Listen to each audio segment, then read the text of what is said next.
又出幻境了。此地并非幻境。他怎么能听到我心里所想？老夫当然知道，因为我就是你。就是我？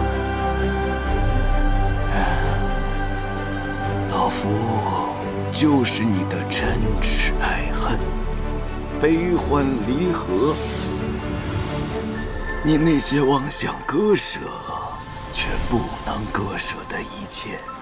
哥哥。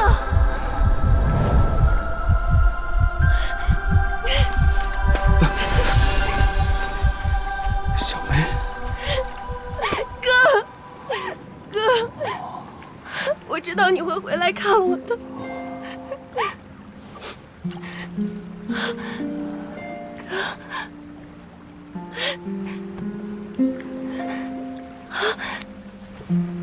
你还带着他，你还记得？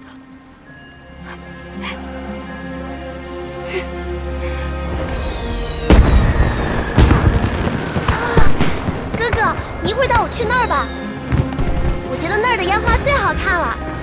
丽儿，小妹，过来磕头。年年有余，岁岁平安。